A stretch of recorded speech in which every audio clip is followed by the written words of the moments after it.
They're too big for this planet. It's like an alien. The bigger the better. Huh? Alien flora. Yeah. I'll take it.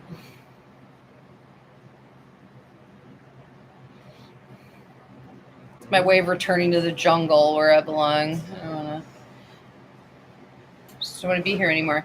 So let's see if we get the red in the front. There we go. They're not too big. They're not crazy. All right. Welcome, everybody. All right. Well, we got our thumbs up. Thank you, Millie. Thank you so much. All right. Very good. So while we let a few people log in here.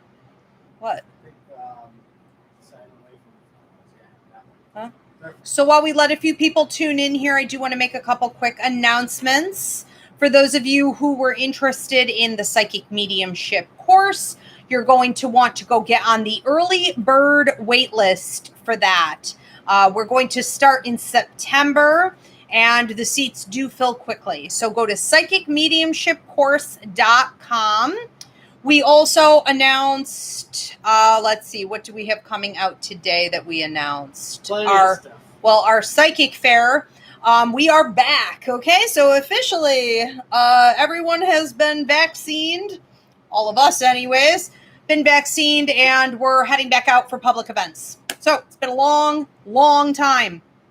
And the first one that we have coming up is an Ivy League Psychic Fair showcasing certified readers from the Ivy League Psychic Academy at Margin Manor Winery. And that is August 1st.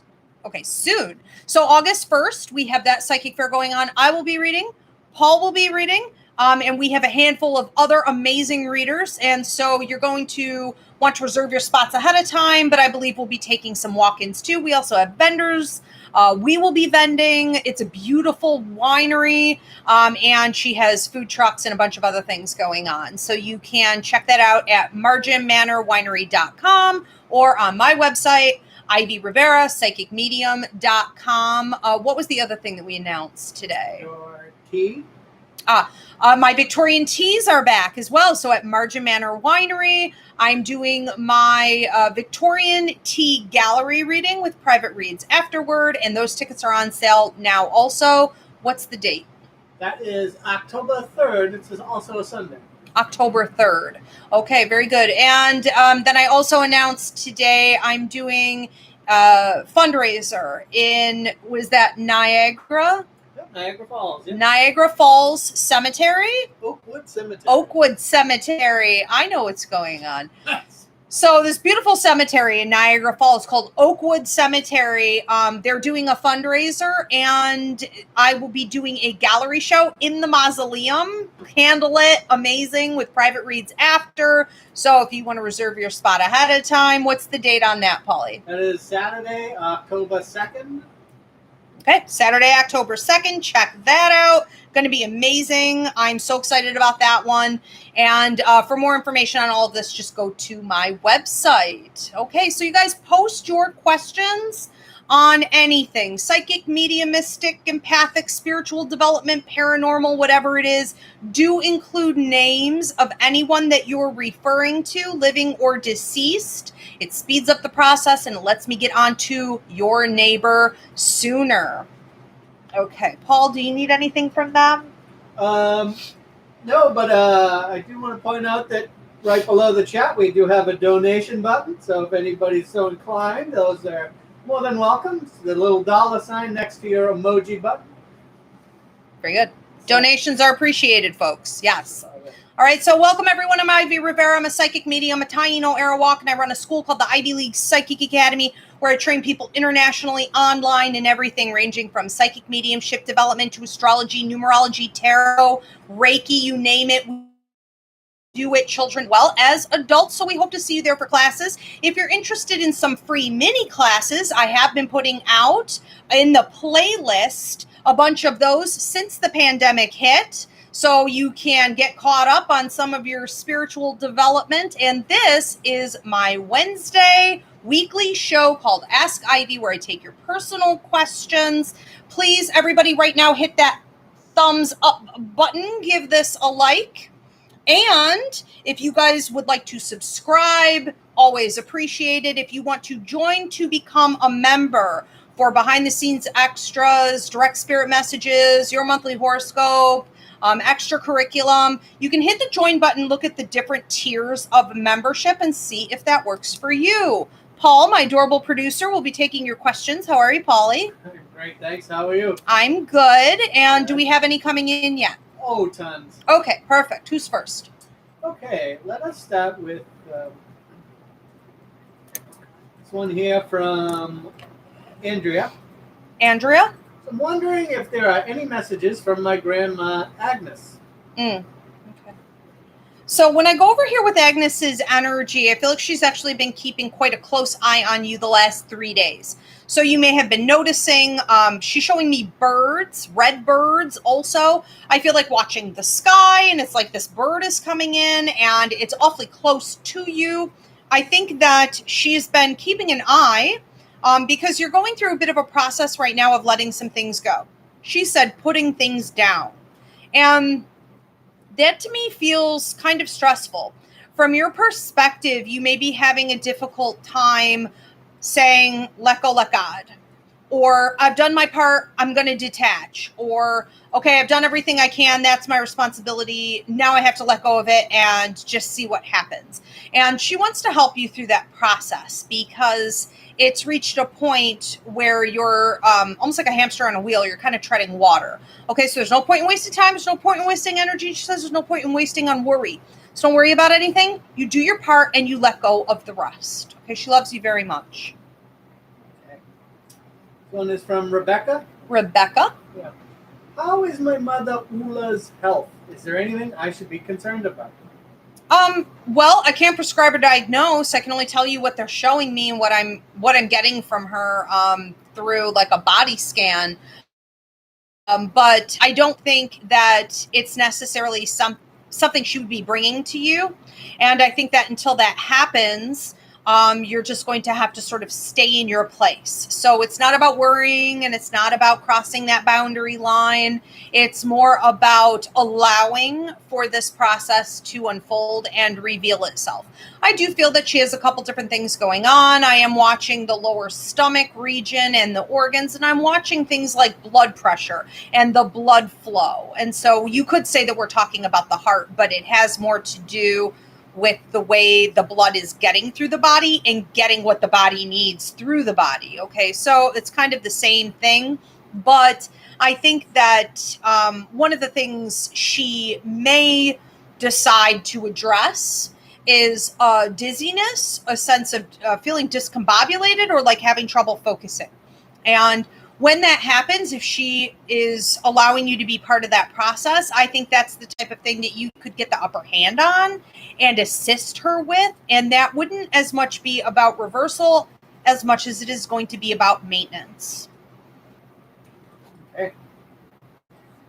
We have one from Jessica. Jessica?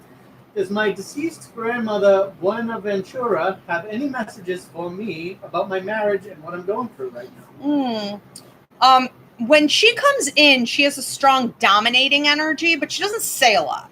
And so she's kind of interesting. You know, you feel her presence. You're aware that she's here. You can feel her support, but she has a way of keeping her wisdom to herself until it's the right time, or keeping her opinions to herself unless she feels like it's worth saying. And I feel like in your situation, what she's been trying to show you is that you need to focus on you.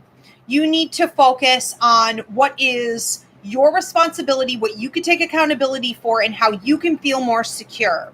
So it's almost like you're focused on your work, you're focused on your money, you're focused on creating a stable situation, and you're tuning out, you're tuning out the love partner in all of that. And I think that that's the best way for you to feel like you're getting up and over what she calls a hump.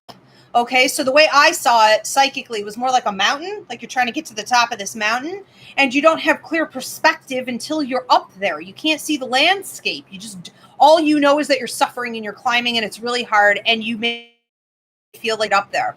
I think that you're going to make it up there because you're going to take yourself up there, and because she and your other ancestors over here are going to be helping you to do that. So the focus needs to be on mental, emotional, financial stability, and you creating the groundwork on your own and tuning everything else out. That's how you get up there.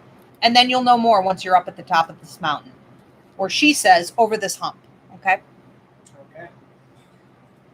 This one is from David. David? Should I stick with art and t-shirt design? Career-wise, I feel completely lost. I need to be creative, but nothing has felt like the right thing.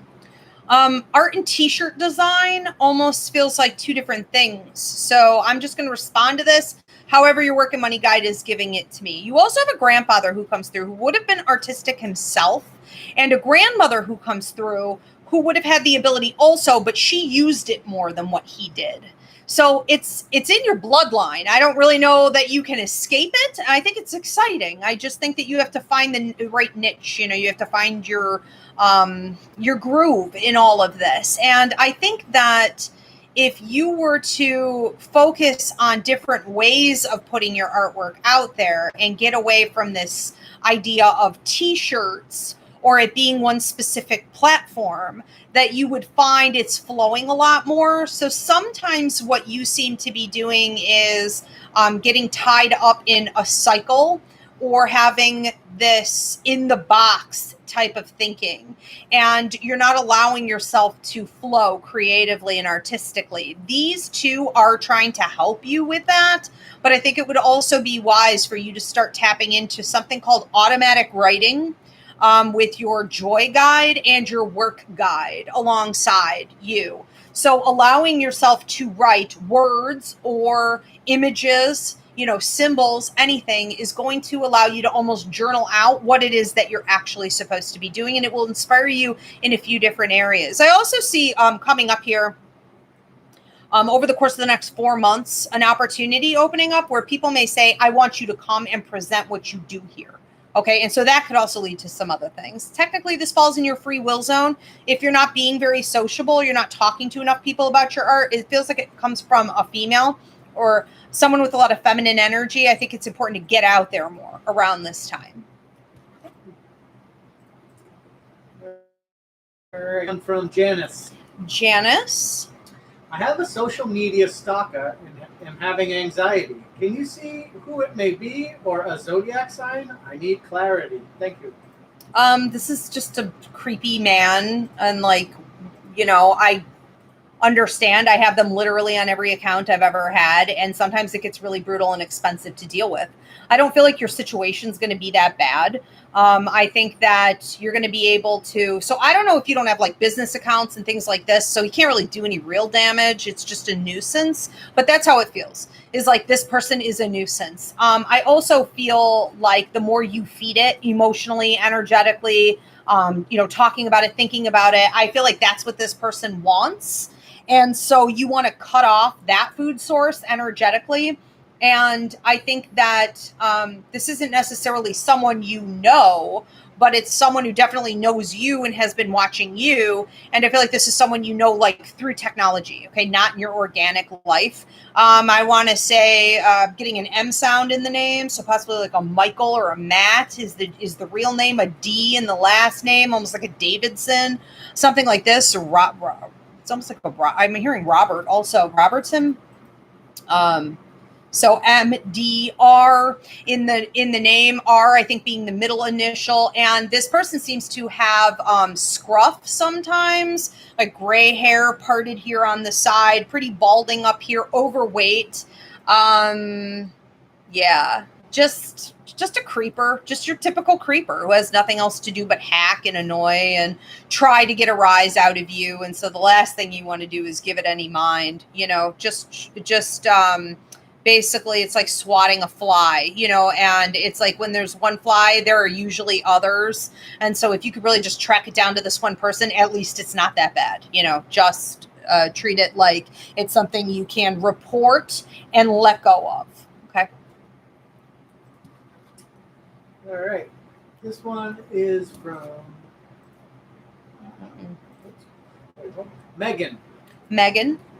Do I give too much in my relationship with my sister-in-law, Anne Marie? I think that I guess we could classify it as that if we look at Anne Marie and Anne Marie's intentions toward you. So when I look at her and I look at how much energy or effort she plans in, then I would say yes, you definitely do. Do I feel like it's too much for you? I think the fact that you're questioning it is a sign that you've had about enough. You're ready to set some boundaries there, and I think that's a great lesson in life in general. I think that she's an opportunity for you to examine when things do get imbalanced like that. I also don't necessarily know that she's doing it deliberately, that she wouldn't be contributing much back in a deliberate way. She seems like one of these people. Plug your ears, Paul, and almost all of my friends, honestly, but sometimes Leo types, sometimes they are very self-absorbed, and you could be so offended by them that it's like, are you crazy? Like, how could you be so rude when I'm here and supporting you? I really think they don't know that they are that way sometimes. Okay. And so she reminds me of one of these types of people who has a way of being very engaging and charming at times, but then also so wrapped up in their own world that they can step on your toes and they don't give back when they should. She may catch it eventually or she may not, but authentically, there's not a whole lot for her to offer. Okay. So we would also say, because I don't want to offend all my Leos, we could also say that people with any zodiac sign, they have to choose every day between the low vibration and the high vibration. And sometimes she's just going low. Okay. And you don't want to go low by overgiving. So it's a wise question. Hopefully I don't get any slack for that. All the Leos. I love Leos. All my best friends are Leos. I'm always into Leos. Yeah. I have trouble. You get a couple that with Gemini, and then it's just like I'm out of the picture. Oh yeah, I'm a Gemini. We're rude too. It happens. So I have both. Yes, you do. Okay, this one is from Bernadette. Actually, just so you know, you're spot on with Leos. Yeah. Honestly, I love them, but so self-absorbed. Yeah, it gets bad sometimes. So there you go. You didn't lose anybody. This one is from Michelle. Oh, so this isn't from Bernadette. Okay, so from Michelle. Okay, thank you, Bernadette. Yes, Michelle. Michelle says, "What do you see for my future with Christopher?"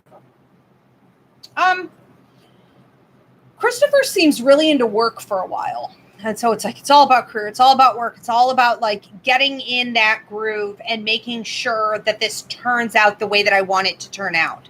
And so I think that if you support Christopher in his changes, his progression, where his head needs to be right now, because it really is all about that, not relationship stuff or not other people or not fun.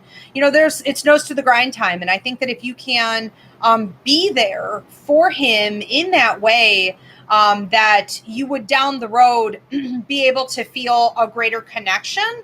Sometimes with people, we just have to be on standby and just kind of be there for them, and that's all there is for a while. And that's what that looks like. So there's potential there for it to go in a really productive way. But I do feel like Christopher's also entering into a 4-year process of being in that mentality. So we'll see. Okay, I want to take a brief minute here to say thank yous. Yes, we're not done. We're going to get back to questions, but thank you. Yes, thank you to Jessica, David, Janice for your donations. They mean a lot. And David and let's see, Megan and everybody that you've answered today has been thank you. It's really helping them a lot. There's a lot of good outpouring today. It's really good to see. Awesome. Thanks, guys. You're welcome. Okay. Guy takes a pause and loses his place. This one is from Anita. Anita says, I'm really working on developing my psychic gifts, and I'm wondering what spirit would like me to know at this time.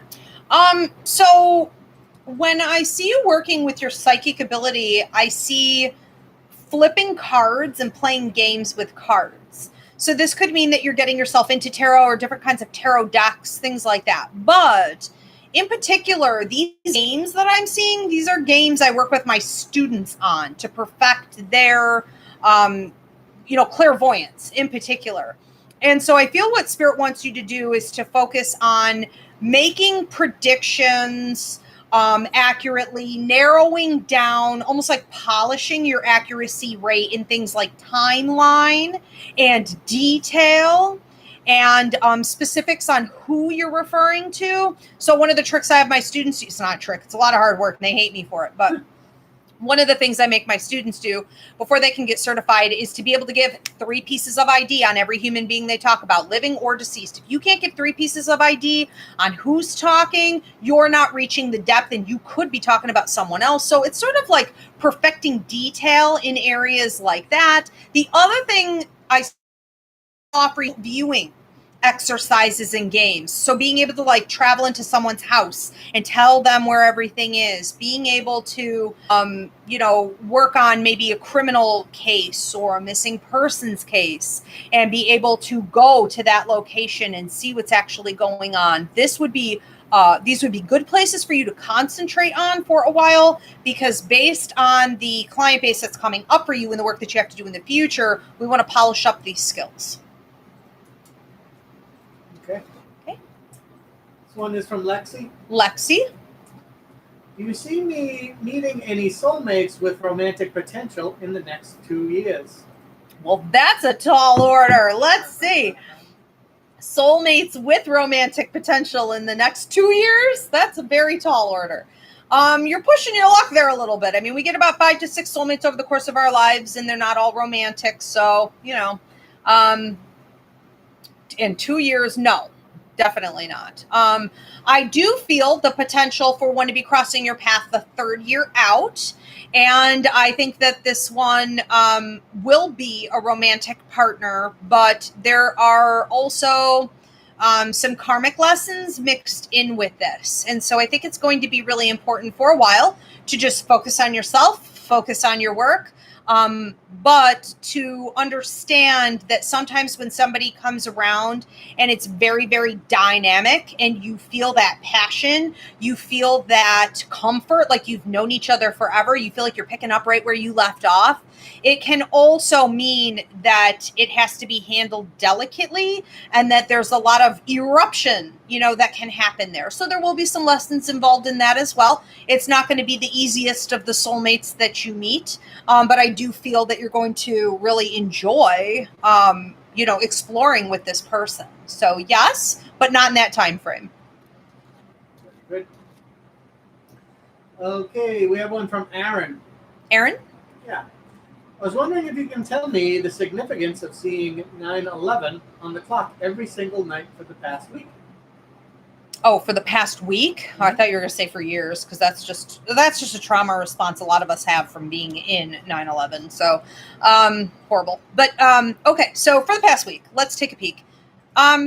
Well, when we look at the number 11, I just did some videos on the TikTok. Go to my TikTok at Ask Ivy and watch the numerology series I did. I did one on 1s and 11s. So when most people see an 11, they say 11, 11, make a wish. Wow. 1s are huge prosperity. Oh my God, this is luck, a lottery aspect. And it's not really that. It is an opportunity to level up in a huge way in your life, but it doesn't come for free. It doesn't come without the hard work. And so that's showing you that you have this opportunity and you really want to grab at it right now. What I feel with the number 9 for you in this particular situation is a change in the way that you're approaching your work and your career, and a suggestion that you have a humanitarian outlook, a community-oriented outlook, and a leadership angle of going out into the world to help people on a larger scale in a bigger way. And this may also be requiring some shedding of old relationships, circumstances, and situations in order to get there. So it's a bit of a detox process. It's a bit of you refocusing your energy on what you passionately want and need to be doing and how you can give that out to others in order to reach that level up and have that huge payout. And it's now. I mean, it's definitely like now. It'll be going on for about 2 months, but you don't want to wait, until the end to say, okay, now I'm ready to make a move. Start putting it into action. It's good. Very exciting. All right. So we have one from Kat Cat. with a K. Okay. Will I meet my soulmate soon since I'm on my trip to Switzerland now? I just did a free mini class on this last night here on YouTube called Finding the One. So it's in the playlist. You may want to check it out. Do I feel that you'll be meeting a soulmate in Switzerland? This feels a little bit further out, about a year. And so it feels like you may meet this person and touch base, but not necessarily have it go anywhere for a while. I see touching base 3 to 4 times. And so what that can mean is that there's communication there, you're connected, but you're not necessarily turning it into something serious. And in that process, you want to make sure you don't throw the baby out with the bathwater. You want to say, okay, this is going to speed, and it doesn't have to happen in this sort of fireworks moment. It doesn't have to be like it is in the movies where everybody realizes it right away and just jumps in and abandons everything in the world for this person. It's going to be a bit of a slow go, but yes, I do feel it getting activated. And by the end of that first year out from now, or let's say toward the end of the first year that you're living there, it feels to me like things are really connecting in a great way where you're talking to this person and like you guys are in a bubble. It's almost like you're tuning everything else out around you. And I feel like that's a great sign of connecting emotionally, through the heart, but also mentally and through the third eye. So there's a lot happening there. Okay. This one is from Paige. Paige. Also known as Equine Jumper. I'm wondering if my pony Buttercup is going to pass her vet check tomorrow.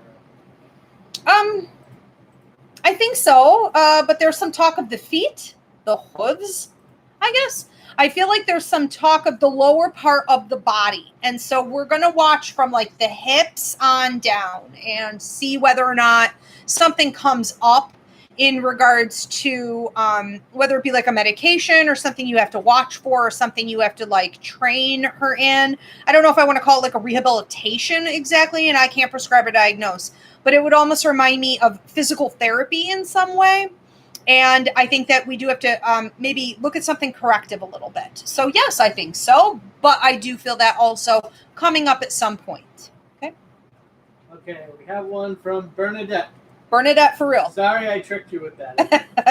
Okay. I just wanted to talk to Bernadette. That's all it is. It's not you, Paul. Okay. She says, does Spirit know that I've been saying thank you / being grateful for people in my life? Does Spirit hear my gratitude? I hope she does, but I'm not sure. Well, I feel that the way you're sending that energy out, it's definitely being received. It's almost being received as an uplifting energy to the people that you're sending it to and to the things that you're saying you're grateful for. So also it's coming back onto you that way. So one way to know if you showing gratitude or giving out that level of positivity is to pay attention to your own energy level and to see if you don't feel better. Just even the simplicity of your thoughts being cleaner and you feeling a higher level of joy and prosperity. And so it's all very much there. And absolutely, I think that it's so it's almost like, here's how I'm hearing it. It's almost like you laid down a gift of like flowers. And I don't know if you literally tried to do that, like you tried to visualize that at some point, but I'm seeing all these flowers being laid down and it's almost like, thank you. This is how I could say thank you. And they are being picked up and received. Absolutely. Yep. Okay. This is from Mary. Mary. I've been having a lot of dreams about a light worker in the room with me telling me to get started, but I do not know where to start in my journey. I just feel like that's your guide. Okay, so we all have a joy guide who is our spiritual development guide as well. And your joy guide is responsible for getting you on that journey, keeping you on that journey, helping you to understand what the next level or step is in that journey. So every step along the way, you're going to be looking to your joy guide and your higher mind. And this is going to allow for you to blindly sometimes take that step forward in faith and understand that while you don't know what it's going to lead to, you should do it. And then once you do it, you get the rewards, you get the benefit, you get the bigger picture, and you understand what the next step is to take. So I would say that it's definitely time for you to sit down and communicate. I have a class called Meet Your Guides up on my website that introduces you to each one and helps you to build that bond in that relationship in that particular area that they're supposed to help with. I think that the other thing that you need to be doing is an access. So a lot of people start their spiritual awakening, or they go onto a new phase in their journey, or whatever it is. And most of the symbology, the direction that's being given to them, is coming through the dream state, because they're overlooking it during the daytime when they're busy with other things. And so to keep a dream journal at this point would be very wise. I would also recommend, and this is to everybody, get my grandmother's dream book. This is a requirement for my psychic mediumship students. Paul can put it in the comments. It's called The Dreamer's Dictionary. It was written by Lady Stern Robinson and Tom Corbet, a psychiatrist back in the late 60s, early 70s. But it was reissued in 95. So I tell my students to use that dream book in conjunction with A to Z Dream Dictionary or Dream Moods through Google. That'll give you some more modern interpretations, but definitely the roadmap that's being shown to you and what you need to do next in your spiritual development is going to come through that dream state, and it's not always obvious. Even that's sort of this, what's the word I'm looking for? Where it's like this hidden language. What's the word I'm looking for? Cryptic. Thank you. Yeah, even there. So without knowing what the symbols were, because you didn't write them down at night, you're going to forget them when you wake up. And without looking them up, it can get a little confusing. I would also recommend this. Before you guys look up symbology from your dreams, sit with the symbol itself and ask, or sit with the flashback, the deja vu that you're having about this dream, and ask yourself in your joy guide, tell me what this means. Your interpretation will always trump whatever the book says. So if there is a discrepancy, go with your own interpretation first. Okay. Thank you, everybody, for tuning in. Thanks so much for the donations. I will see you guys for next week's free mini class. Hopefully, we will be back here on Tuesday at 9:30 talking about our intuition and why it increases. Why may you have a higher level of psychic, mediumistic, or empathic ability? What caused that to happen? Otherwise, I will see you back here next week. Thank you, Polly. Very welcome. Thank you, Spirit. Have a good night.